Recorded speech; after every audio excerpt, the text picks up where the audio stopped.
And with that, folks, we're into game two in our set between FTD and Team FanTuan. Once again, this is Star Ladder I-League China series. We're going to be seeing who's making it to the Star Ladder LAN finals, which you just all heard so much about. So I hope you're as excited as I am to see these two teams compete. And I'm really hoping we have a bit more of an even game. Let's head right into the draft then. So, Noble Wings, what do you think they need to do differently on FTD? I think they need a draft a little more stable, maybe something that can win their lanes consistently without relying on ganks. Just strong laners in general that they can snowball Roshans off of since they're on Dire side.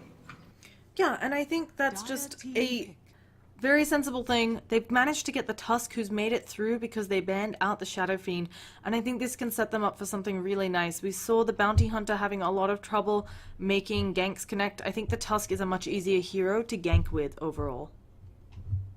Yeah, there's a reason Tusk is at 100% pick ban rate. He's like I said earlier, I think today, he's good at everything. He can gank, he can save people, he can do a lot of damage. He's a really good all-around hero, somewhat like Queen of Pain. Now, I also find this opening really interesting by FTD. Obviously, the Queen of Pain, we've talked about her. She's fantastic right now. She's a great hero. And we've seen the Spirit Breaker very popular in this meta, but A plus Tusk, that generally does mean you're going to hit that cold feet, either by using the Snowball or the Ice Shards to just force them to pulse around it, and this cold feet will proc. That's obviously fantastic for a team. Do you think this makes it an offlane or a support Tusk? Because you could certainly have these two, I think, roam as a combo even.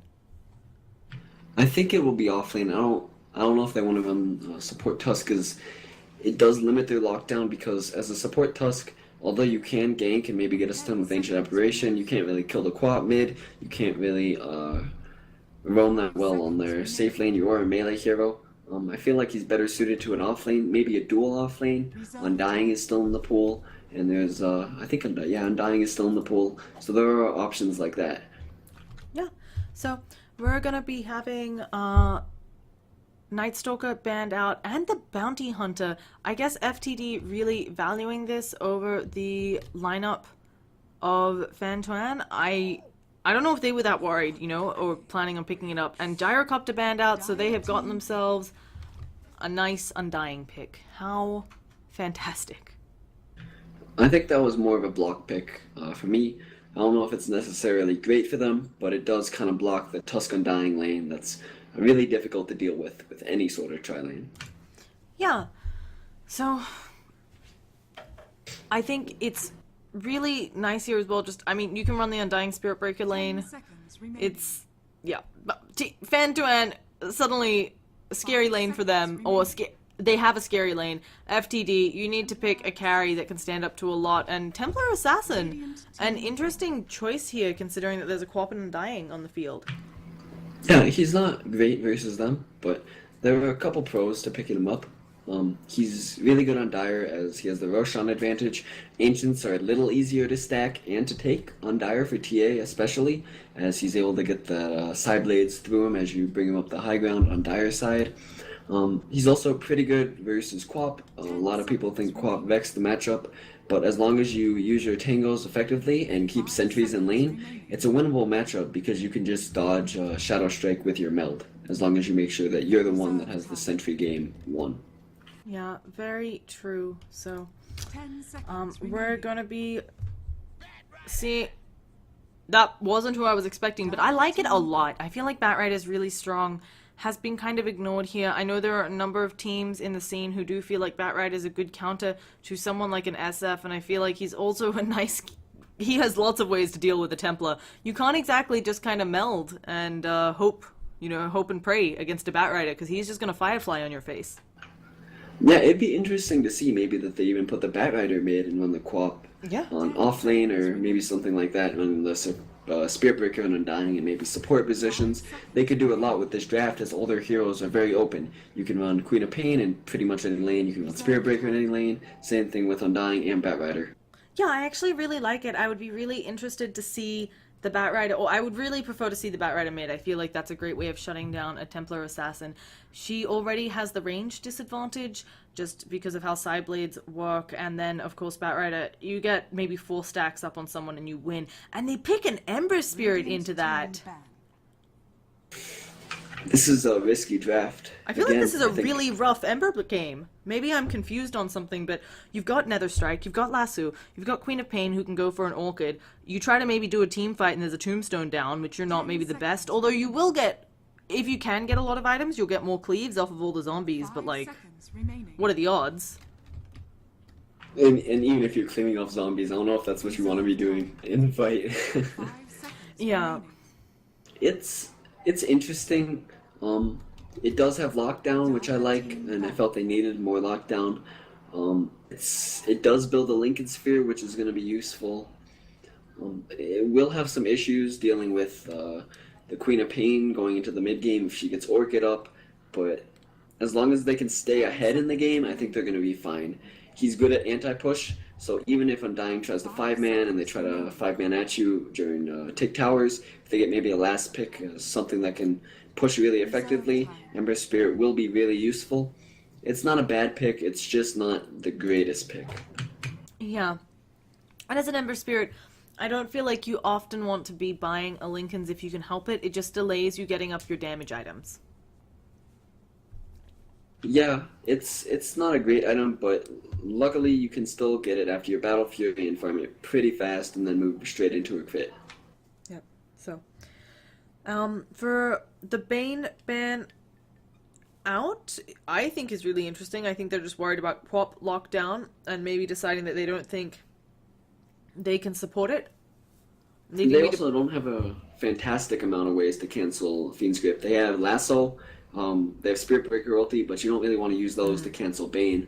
And then you only have Charge and Flame Break left, so you don't really have too many ways to cancel his Fiend's Grip.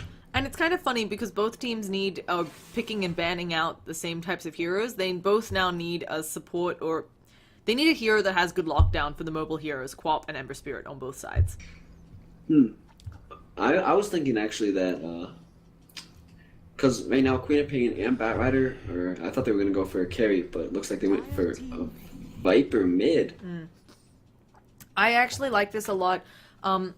Viper is fantastic against Ember for a number of reasons, but a lot of people kind of forget that heroes that slow an Ember, while of course it's not as good as Lockdown, but if you have to use those remnants maybe to defensively get away, one, Viper Strike, you don't care if you expend that and make Ember waste his remnant every time, like that's no cost to you as a Viper. Also for the Ember Spirit, if he's in a team fight and he takes any of the Viper slow, suddenly the remnants he's using to escape are also slowed. But they go with Broodmother. And into a Batrider, I'm not a Broodmother expert. How do you feel about this? I don't think this is the Broodmother game. There's a Spirit Breaker, there's an Undying, there's a Batrider, as you pointed out. Those are all genuinely good heroes versus Broodmother. But the thing is that Team FT's lineup is really risky. It can't go past maybe 30 minutes. I mean, Undying falls off really hard, Spirit Breaker falls off, Viper super falls off past 30 minutes. So does Queen of Pain to an extent. So the only real useful hero they have for the late game is Batrider, and that's just because of his Lasso being such a strong spell. Also and with that Ags upgrade, which we might see. Oh yeah, absolutely. But if FTD Club can just stall the game out with Brood Split Push and Ember High Ground for maybe 30 minutes, I think this game's in the bag. Yeah. And with that, we're in, folks. So let's go do our delightful interruptions, folks, that we always have going on. We've got, I can't remember which team I did, but I'm going to try to do FTD. We've got Xion on, yeah, that actually is now Xion, on Broodmother. We've got Ember Spirit being played up by Monet, and this is actually the team I introduced last time, so oh well, we'll keep going with it. Yuan on Ancient Apparition. Templar Assassin played by QCC, the pause that happens every game coming out, and the fellow with the Chinese characters, one of which I think is person, but probably is not, chillaxin on that Tusk. Okay, going on the Radiant side, we have Paparazzi going on the Queen of Pain. We have Pretty Hawk playing the Undying. We have ZSMJ taking the Viper, going down the middle lane this game. We have DDR playing up the Spirit Breaker, and we have finally in July playing on that Bat Rider. I'm excited to see this. He's gone boots first. He's got a sentry. Broodmother is, I think, in for a bad party. It's like, I don't know what word to say there. She's in for a bad time. Let's just put it that way. Broodmother's A hero. It's a hero in Dota. Yeah, you know. I feel like It's a fun hero. she's a great pick when you know the other team maybe doesn't have lockdown or heroes. When they have weak supports who can't really respond to your wave clear at all. And here, I mean, both Spirit Breaker can just charge away from you and not care. The Undying, not the weakest, and has things like Soul Rip, which can really punish you. Of course, then you've got Queen of Pain and Bat Rider with easy ways to clear you, and I don't know if you're killing off a Viper before his corrosive skin is like bye-bye Spiderling. So, I am a little concerned, but it is also something where we've seen Broodmothers take over games, even sometimes games that maybe they shouldn't have.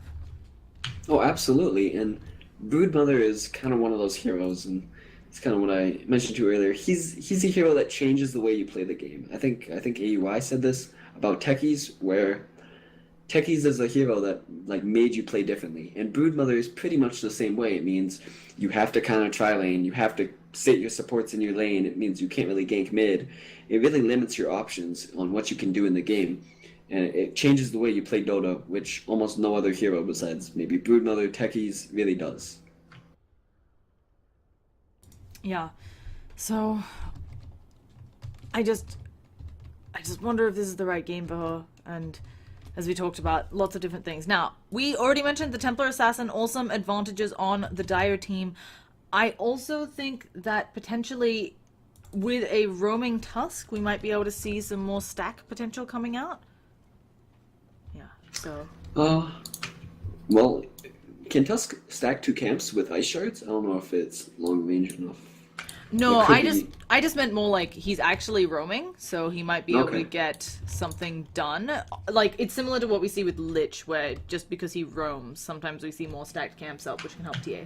Well, I was gonna think maybe Broodmother could make a play where he puts kind of a web around here. I don't know if you can see my pings, but around there, and he sends one spiderling every like 50 seconds to stack that camp Oh. for ancients. It could be really good. I have not, in fact, seen that play before, and I agree with you. That would be fantastic. Templar Assassin, she just so benefits from having Ancient stacked for her, and it's certainly a way where if you've got a Templar Assassin who's farmed, especially since she's wearing a really cool set, I don't know if that helps, but she's got a feather on her head. So, if you get her off to a great start, she can take over your games, and even if the Broodmother's maybe having a bit of a rough time, this Templar will make space. And I don't think the Broodmother's gonna go up against the Undying and the Queen of Pain, where the Bat Rider that has the sentries is going up against a tri-lane. And oh no, this isn't good. They put all the sentries going up against the tri-lane, so the lane that's going versus Broodmother doesn't have any. One maybe headed top, the Spirit Breaker, has a sentry on him as well, but as you talked about, the sentry split not really favoring. And a nice early rotation, because Broodmother definitely went down bottom. He even placed a ward. She even placed a ward. I just tend to call heroes by whatever gender pronoun is on my tongue, so that's what we're gonna have, folks. But no, she has gone top. She's now getting way more space than I expected. Now, this mid matchup, everybody loses to a Viper, is my understanding. Is there anything Templar Assassin can do here, other than maybe stack and hope? She's definitely going to level side blades to level 2. She just needs to make sure that if she doesn't die in this lane and she's able to stack her camps, she should be fine going into the mid game. As in, Viper doesn't really have a way to farm camps effectively. He kind of just sits in lane and does his thing, where TA can farm Ancients, can catch up with jungle, and they might be going on top right now. They are, and Shuan, he should have been able to know here. They can see you when you can't walk through the trees. You know they have vision, so unfortunately falling there, and they didn't even need the sentries in the correct lane. So Broodmother already not off to maybe the best of starts, 2 CS and only level 2, but it's, you know, Broodmother's one of those heroes that needs a few levels, and then that's when she starts to take off. So Yeah. she can make a comeback. And one thing that's surprising me is I thought Viper would be kind of dominant in this mid lane, but TA is actually ahead of Viper in CS. Yeah, right now. I have He's no doing idea. really well. I was watching top. What happened? I don't know. I TA is just playing really well. He got his last hits. He's using side blades effectively. He did go for level 2 refraction, which was a surprise to me, as I thought he would go side blades, but it's working out really well for him. Yeah, and I think it's entirely possible, as you mentioned, Viper might just maybe need a few more levels to do better. Maybe there's this a TA... gank going on mid. Yeah, and that's going to be Refractions down. Gets a point in Meld Strike, though, and they don't have the sentries.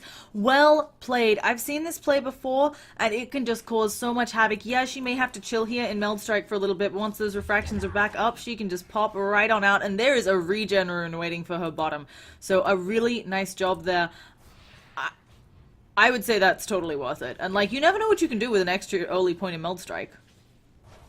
Yeah, we see a lot of TAs now skip it, and kind of maybe even save the point at level 5 to maybe get it another in refraction or meld if you need it. Oh god. And that was the ganking combo I talked about. They went in, Snowball, and just, they didn't even have the cold feet yet. They didn't need it to proc. Just chilling touch, Snowball, Ice Shards. Even though Batrider can Firefly over those, just too much damage coming out from that pair. And they're getting some work done on FTD. Yeah, and Broodmother's going to be having a fun time. He's getting his Soul Ring right now. He is starting to collect spiders. This lane gets really difficult now for the Undying and the Queen of Pain. Yeah.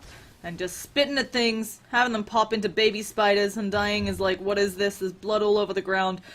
Not a good thing. So what's the game plan here? Let's talk game plans. We already mentioned that we think that FTD's lineup can go way later. And Brood even, oh goodness, Brood. That was a questionable play. Giving a lot of gold over suddenly the Queen of Pain. Ignore her CS. It is full of lies, because those are all spiderlings.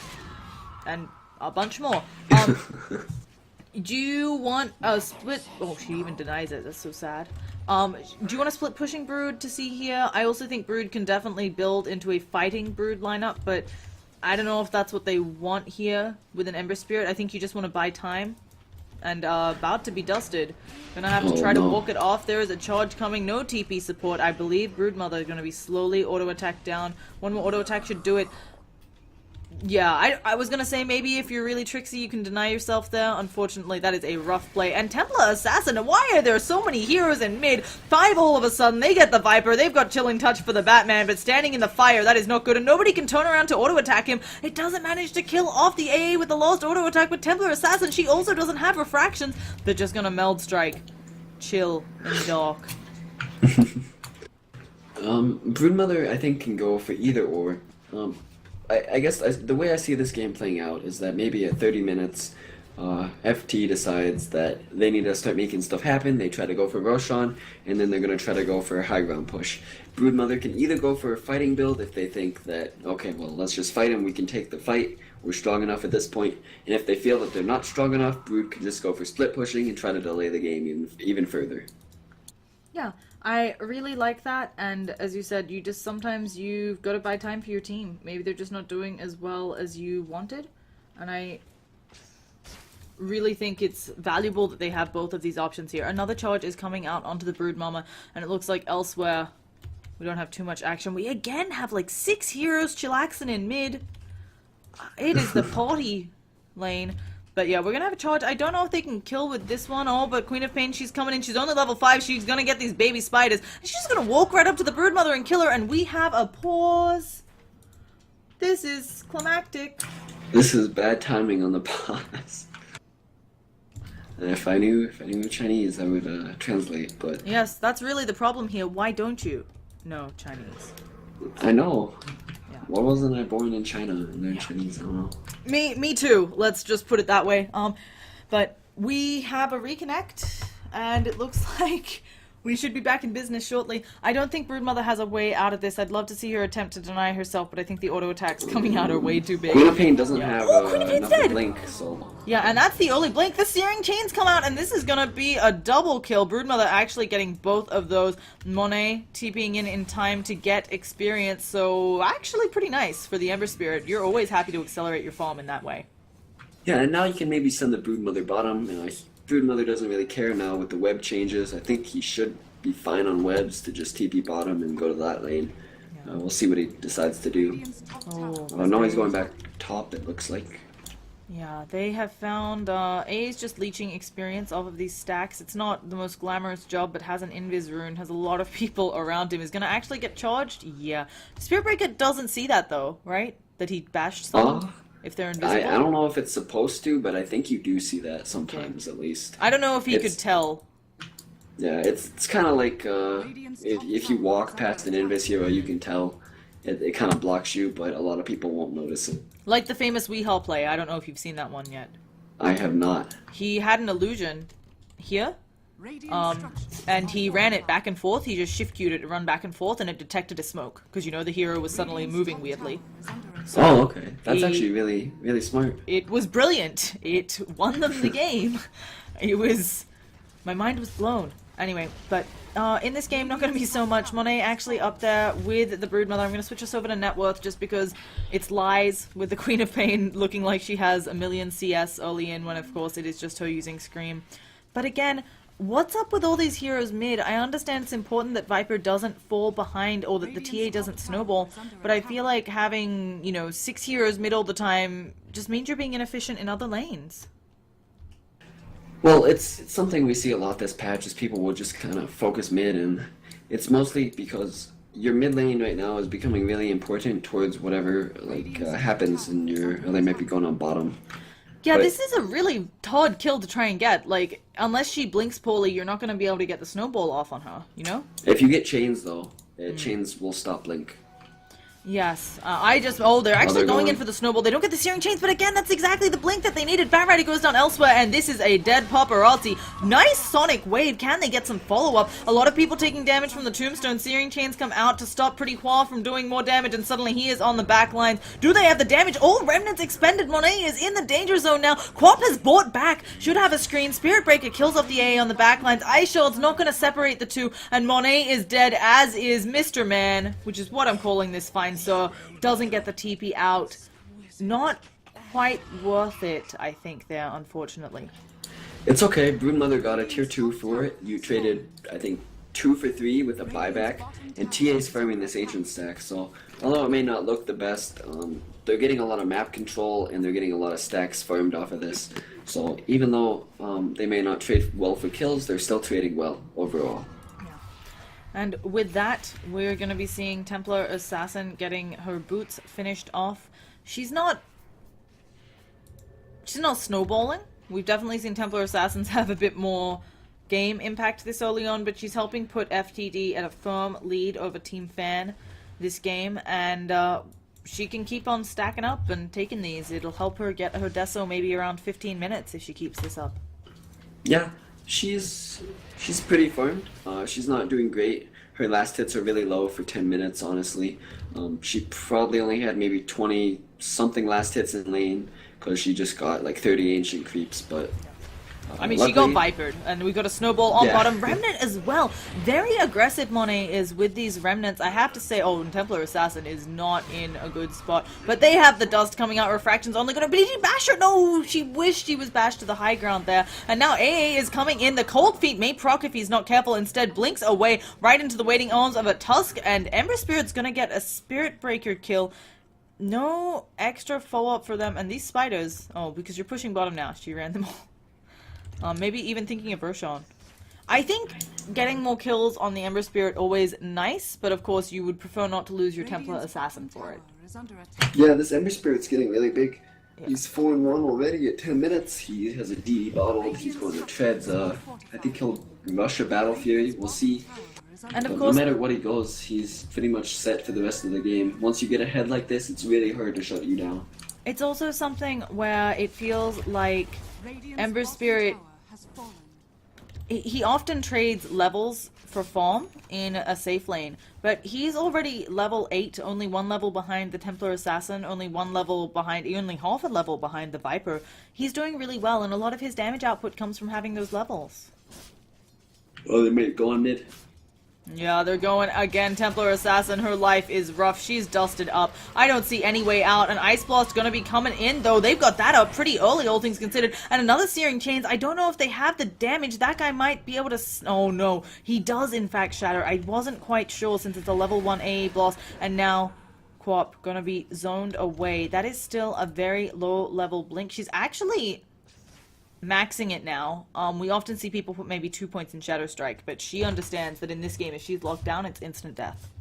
Yeah, I think mostly you put 2 in Shadow Strike if you're in the mid lane, just because it's really good for harassing and zoning. And level 1 Shadow Strike's range is a little low when you're in the middle lane, but if you're going in the off lane or the safe lane, you definitely just want to put all your points into Blink once you max your screams. I now remember what I wanted to say before when I rambled. Ember Spirit has a lot of extra gold as well from the pressure Broodmother's putting around the map. This can't be discounted. Oh, yeah. So he's going to have a very fast Battle Fury. He's also, again, just like last game when it was played by ZMSJ, he is choosing to not go for the bots, and he will get up that Battle Fury. Maybe not a 16-minute Battle Fury, but it's going to be early.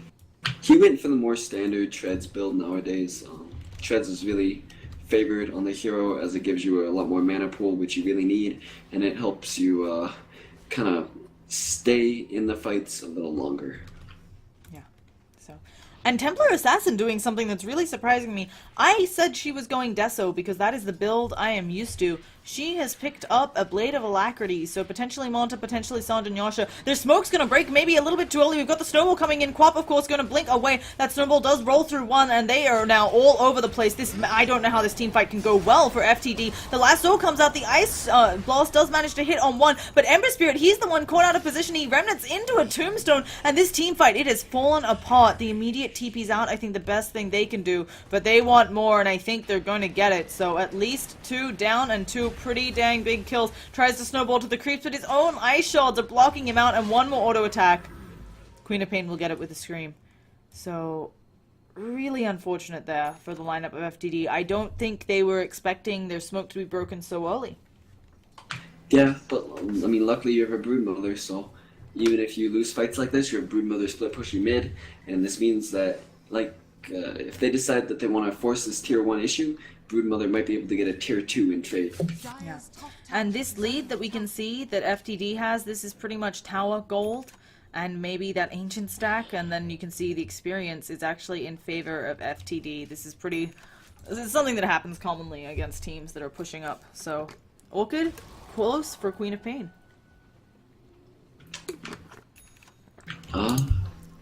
So right now they're grouping up top, I think. One thing to put out is that FTD did get a great ward down here, so they're going to see this Batrider rotating up, and they're going to make the recording adjustments after taking Roshan. Yeah, I really like this early Roshan Broodmother, a build I haven't seen for a while. The Vladimir's first. It's maybe not as popular on the Broodmothers we've been seeing, and this immediate Yasha up on the Templar Assassin, I have to say, this is not what I was expecting. I feel like it does help you farm faster, but so does a Deso. Well, I guess it's that maybe she felt that Deso is maybe a too expensive build-up, and it gives you a lot of damage, but maybe she wanted the move speed to help get away from Viper, to help get away from Tombstone, and not only that, but Yasha does give her attack speed to help kill the Tombstone, which Deso doesn't really help nowadays. Yeah, our Viper also has an interesting build. Both the Viper and the AA have their Midases done. It's not uncommon for a Viper to pick up a Midas. It certainly helps him farm, but I think he's going for a Maelstrom and then a Mjolnir. That would be... Oh, you're right. He has a Midas and another Gloves of Haste. This is a build I've seen before. There are arguments over one Viper's ability to farm, that's why the Midas is there, but also he's such a tanky hero that if you're forced to kill him, you already take a lot of damage from Corrosive Skin. Why not add to that with something like a Mjolnir? He may also just pick up the Maelstrom and keep that for a while he maybe builds a BKB depending on what he thinks he needs. We're going to have a Lasso coming out, pulling him into a Tombstone, but AA Blast, it's going to hit 3. That's pretty nice, but Monet, their big damage source, is down, and now now the AA falls as well. Templar Assassin should be able to get 1 kill on the back lines, but they have picked up 3 for 1. And now Templar Assassin, she is out in no man's land, not where she wants to be. She has a haste rune though, and at the same time, while we say Templar Assassin in a lot of trouble, her haste is expiring. We're going to be seeing a TP down bottom. They want to make the most of this. Templar Assassin silenced up, the zombies coming up to her. She doesn't have another refractions charge, and that is a 4 for nil. She does have Aegis, but I don't know if she can stand here and fight. Broodmother on her way, but of course without those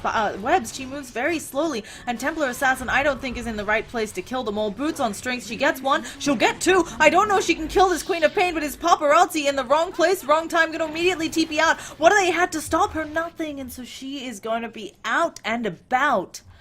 Well played there by the Queen of Pain.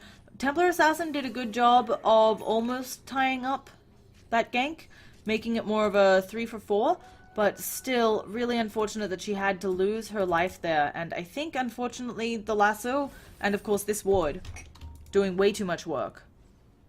Yeah, that was a really good fight by actually I think FT took a really good fight there. They got a good lasso, they were fighting into an Aegis and they came out on top.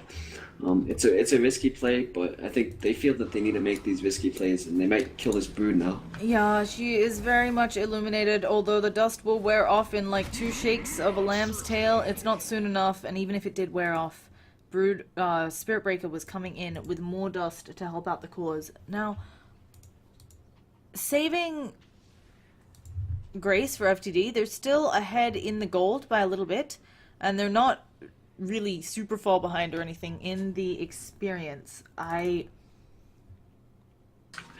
think they're actually winning the game. I mean, when you're this close, game-wise, against the draft like this, which is Viper, Spirit Breaker, like all these heroes that just want to fight, and just push your towers and kind of force you to be where they want you to be.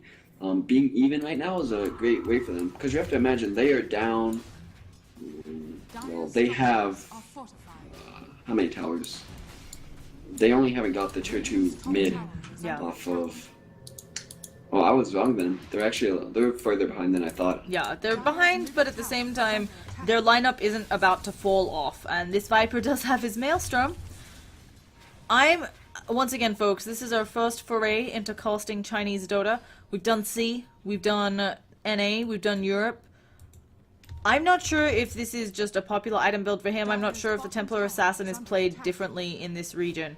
But I've definitely seen some Chinese teams run the Deso build, so I'm a little bit confused. Because I feel like this... Yeah, okay, there's the Deso now. He just wanted Yasha first to give him the move speed, I guess. It's an unusual build, but it's not bad per se. Yeah, and it's certainly something where you may end up getting a Manta a bit later to deal with the Orchid. Absolutely, and even if she doesn't, she can still build it into all. Oh, Quap just blunked, but it is his max level blink, and I don't know if they have enough to do it. Oh, they're popping up that medallion. They're now deciding Pretty Hua is the hero they want, and they're going to also take that Tombstone Bounty. 150 gold at this point in the game. Yum yum, as they like to say. Paparazzi, though, almost has her Aghanim Scepter, and so that pithy little kill not maybe going to do as much work as they want. Yeah, she's getting close. She didn't go boots, which is surprising. Normally you see Quap pick up treads, but she's instead opting just to rush the Ags and the Orchid. I mean, I think it's going to be difficult, because if they don't hit their timing in the next 10 minutes, this game gets pretty much impossible. Ember Spirit is going to go Manta style first item, I think, and then go transition his way into a Battle Fury, but against the Quap with such an early Orchid, I think it's an okay build. Yeah, it's certainly slowing his farm down, but I agree with you. You need it against the silence. He's getting picked off. It's really hard. There's a lasso as well, so I actually think one of his teammates needs to get him either a Lincoln's or a Lotus Orb. Either of those, I think, fantastic pickups, because of course the Lotus Orb does purge, but we have Templar Assassin caught out again right under a sentry. There's also Dust, if I recall correctly. AA Blast gonna only hit the Undying, who they don't care about, and Templar Assassin actually gets a kill, unfortunately, after her death, so no experience there for her, but considering she was 4-man ganked, making the best out of a bad situation, considering she was chilling in her enemy's jungle, maybe not the position to be. Yeah, absolutely not. I think he just needs to play safe. I mean, they're not in any rush to try to win this game. But does Lotus Orb purge lasso? I thought it did. No, no, no. Oh, no, sorry. It doesn't purge lasso, but it can purge off. It's a normal dispel, so it gets rid of things. I think the only thing that purges lasso is a Photic Shield. There's a couple. Any hard. Yeah, it's hard this- dispels. Yeah, hard purge or whatever it is. Oh yeah, the naming convention in Dota is not consistent because yes, they're called purges, and then there's also like cold hard dispels, which are like the same thing. But yeah, it gets rid of a couple things here though. It doesn't get rid of the Viper Strike, of course, but I believe it can get rid of the poison attack slow. You can get rid of I don't think you can get rid of sticky napalm, but of course you can get rid of stuff like the silence coming out of the orchid. You can charge the Spirit Breaker from across the map. Yeah, so that's actually one of the scary things about Lotus Orb, that I haven't seen this interaction before in a professional game, but I think it's a really powerful thing that can happen. I think just because a lot of the professional players are really good about when they put up the Lotus Orb knowing about this interaction. Oh, they immediately dust. They do actually catch out the Broodmother. She is going to be silenced up, but they are deep for the lineup of FT. And if they decide to go on this, which they are, Broodmother, she's got company. Sonic Wave, it only hits on one because of that nice little shield. Broodmother is dead, though. And now Templar Assassin, she is being dragged back. That is not going to save her, even though she managed to get off that second instance of the refractions. And without Broodmother on the map, this is fantastic for FT. They don't have to worry about the pushing. I think they might even try to high ground here. Like, is this where they think that They they're have to get through a strongest? tier 1 and a tier 2. So it's a bit I mean, rough. the tier 1's down. If they can get through with the tier 2 in maybe 20 seconds, it's conceivable that they could try to get high ground here. Yeah. But on the Lotus Orb with Spirit Breaker, I think a lot of the professionals understand that you could end up with one of your carries in like an awful position because of the charge, and they just don't pop it on. Well, you can still cancel it, so it's not... Yeah. But even just like sometimes your if you reaction move speeds. like 2 Dota units, I don't know, let's call this 2 Dota units, they can be really bad for your positioning, you know? Yeah, and I mean, if you get Lotus Orbed by a teammate and then you don't notice for maybe like a couple seconds, Yeah. then all of a sudden you're all the way out of the fight. Certainly can be painful. And you were right on the Viper, he did go Maelstrom into S and Y, so Yeah. it's a more carry Viper build. Not uncommon. It also could just be his way of saying, I'm going to add to the wave clear for the broodlings. Not really what I was expecting, but it could be perhaps his, like, I want to help. And it looks like Broodmother's about to be ganked again. She also went the medallion build. They're going to Batrider on her face. They ganked her without detection, unfortunately. I think they were hoping to make a guess on her hopping out of one of the webs at some point. No, that's unfortunate. It's just, do they have detection on the courier? Yes, there's they a do, they gem have a coming gem. on the courier. So I think she came out a bit earlier than they were expecting, and they were hoping to get the gank on her. Yeah, and Brood is going for BKB, so it will make split pushing a lot safer for her. She can still get lassoed and hit by a Spirit Breaker, but it means that they won't be able to burst her quite as quickly. She's kind of starting to go for a hybrid fighting build, although I don't know whether I should call it hybrid since Vlad's definitely fits in there. I feel like the medallion definitely says, I want to kill heroes. Maybe she just wants to kill Roshan. But then now going for a BKB, yes, it makes pushing safer, but I think it's also another great fight item. Yeah, it can be used for both. She's not committing herself to one with going maybe like Necrobook or even Desolator, which are kind of just, I'm going to split push, I'm going to do whatever I want, I'm going to do Broodmother things. I'm surprised they aren't just going for Roshan here. Yeah. Broodmother is scouting them out. There's going to be a lot of dead baby spiders burned to death in their home of the spider webs. Let's talk Batrider. He's got Blink Dagger, Gem, Force Staff, all of these very standard Batrider items. What do you go next? Are you making Lotus Orbs routine? Like what? I would like to see a Ghost Scepter on him first. I feel like TA is doing a lot of damage to him during these fights, and if he had a Ghost Scepter just to mitigate some of this damage, he'd be a lot better off. Once you get Ghost Scepter, you can go Aghanims, you can go Lincoln Sphere. Yeah, I you actually can go think a lot of different items. Ags here is fantastic. I said Lotus Orb, but there's actually very little that Lotus Orb does for you against FTD's lineup. Like, ridiculously little. So I think that the Aghanims, as you mentioned, is a great pickup. And Brood Mama, oh goodness, is Batrider gonna find her with that gem? Yes, he will. There's a charge. Roshan maybe gonna even help in with the bashing. Deny yourself to Roshan. Do it, Brood Mother. Not quite able to get it, but Pretty Paw Bush is killing him with great prejudice, but that's still a level 1 AA blast. So now what AA has to do is in the next 30 seconds guess exactly where the Undying's going, and it's going to be a hard task considering he is being earned up to full health. TA is trying to split push here. Viper's TPing back, so they're gonna kind of get out of Roshan. And this ward is really cool by FTD. Yeah. So they're able to get Templar Assassin out despite the charge. Tusk is still chillaxing up there. He's managed to pick up a Blink Dagger for himself, which is fantastic. Always something great for that hero. He can now decide whether he's going to be working on Guardian Greaves, which is a common pickup for that guy, and will also help them. You know, maybe he gets silenced by the co-op, suddenly doesn't have to worry about that. Yeah, I really like this ward though. It's like the Tinker ward because you can use it to find whenever Tinker TPs the trees, but it's going to be really nice for when Broodmother wants to split push his lane. She'll know when Bat Rider is coming through the trees to try to blink lasso. Yeah, and it's something that they believe they changed in Reborn, making these ward spots a little bit more easy to see around the map. Yeah, it used to be you would just randomly click around until you got it. It was really inconsistent. Yes, that's Dota for you. Ember Spirit goes down, and it looks like Viper is going to be getting another. They managed to get the Cold Feet to proc, but where's the damage? Sonic Wave expended for the AA. I guess it's fine because you got Aghanims, but that is not maybe what I was expecting. But they get the Tusk too with a lasso, and suddenly FT not looking like they're letting their foot off the gas in the slightest. Yeah, it's a lot of misplays, I think, by FTD. They have the two similar names. They're just playing a little sloppy. They're getting picked off alone, and then they don't really back quick enough. The Tusk was staying around to maybe try to save, and the AA was trying to sit around to maybe save.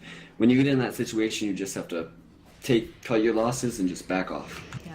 Queen of Pain also is working towards an Octarine core, so she is about to get even more liberal with that ult. And this is, I think, just a case of they don't have stuff to lock her down. Sometimes we see Queen of Pains, you know, maybe forced into BKBs or Lincolns. She's not feeling it. She doesn't even need real shoes. So Roshan still is up. I really would like FTD to maybe try to smoke into it with either Broodmother and or TA and try to steal it that way. As if they don't get it off and FT does get this Roshan, they'll hit their timing around 30 minutes and just high ground and win the game that way. Yeah. Oh no. We've got another charge and there's going to be another strike as well. Refraction charges are all burned out, so I don't see how Templar Assassin can survive this. Sonic Wave comes out as well. They at least catch DDR there with the AA blast, but again, it's not quite enough, and AA is only level 10. Initially, I was actually quite impressed by AA's progress. Got a relatively early level 6, considering how you have to play the hero, and then also picked up a very early Midas, but it just feels like FTD hasn't been guessing right on a lot of these engagements, and hasn't really been able to make the work they need to happen. Yeah, and they even have a better draft. They're just not really playing their draft how I would have expected. They're just trying to farm alone because they feel that, well, we need to be out farming them, otherwise they're going on Bat Rider maybe. Yeah, they try to, but they're not going to manage to make it latch, and they actually snowball back out, realizing that they've missed. They are getting a lot of damage down on this tower. Templar Assassin was working on it with her Deso earlier, so well played there. Ember Spirit finally has up his Battle Fury. He actually never finished that Manta. Oh, did he not? Okay. I think he should go back for the Manta. It's going to be important for making sure that Quap can't just burst you down right away. Queen of Pain does have Octarine now, so her ultimate is that 30-second cooldown. It means you can go on anyone every 30 seconds. And they don't really have a good defense against that. I mean, it's pure damage. You have to get raw health to deal with it, but she can be liberal with it. She can use it to kill the waves for fun, and this AA blast is probably not going to hit anyone. Yeah, it actually clips the Queen of Pain with the debuff, but again, it just hit level 2. So that's something. And Viper's just standing up here. ZMSJ, he doesn't care. He's got an Aegis. He's now going to work on their racks, and this is feeling a bit like the point in Game 1 where the GGs were called. No one's split pushing. This is actually only 3 heroes of FT standing up here. The Bat Rider and the Spirit Breaker were able to pick off the Ember Spirit as he was trying to split push. Yeah, we got a Sonic Wave casually coming out for the Creep Wave, and they might just return to working on the racks. Viper, he's back up in the base. Ice Shells come out, a blink forwards, now being punished for it. You have to snowball here, or you die. They're managing to get off an A blast. Are they gonna be in it? They hit it onto the Viper. No, he didn't get hit by the debuff. He was just taking snowball damage. Broodmother's trying to go in there and fight, but with her BKB active, just walking away, and this could just be GG. It looks like everybody's falling on the lineup of FTD. They have nothing left in the tank. Batright is finally here, getting ready to do something to Xion, and he goes down to a Sonic Wave, and there's our GG call. That's it for this set. Oh, another 2-0. Yeah. So, I think, one, I'm surprised. Chinese Dota, I think, used to be well known for longer games. These teams cleaning each other up pretty in short fashion. Yeah, I think Team FT just out-executed. They played really well. They did what they had to do. They had good smoke ganks. They had good rotations. It was just a really good display of Dota. Yeah. And with that, folks, that'll be it for this match. We'll be going into the next set whenever that's ready. Once again, I'm Llama Down Under. You can see my handle on the screen. And we've got Noble Wings with a Z or Z joining us. You can also see his Twitter handle. Please show him some love. We'll be headed right into the next set. And we are doing Star Ladder Dota. We are doing the Chinese scene. So I hope you're all enjoying. We would always love feedback on how to get better. So please feel free to throw that our way on what we can do to improve this cast for you. And we hope to see you after some words from the sponsors. So peace out, folks, and have a good one before the next game starts.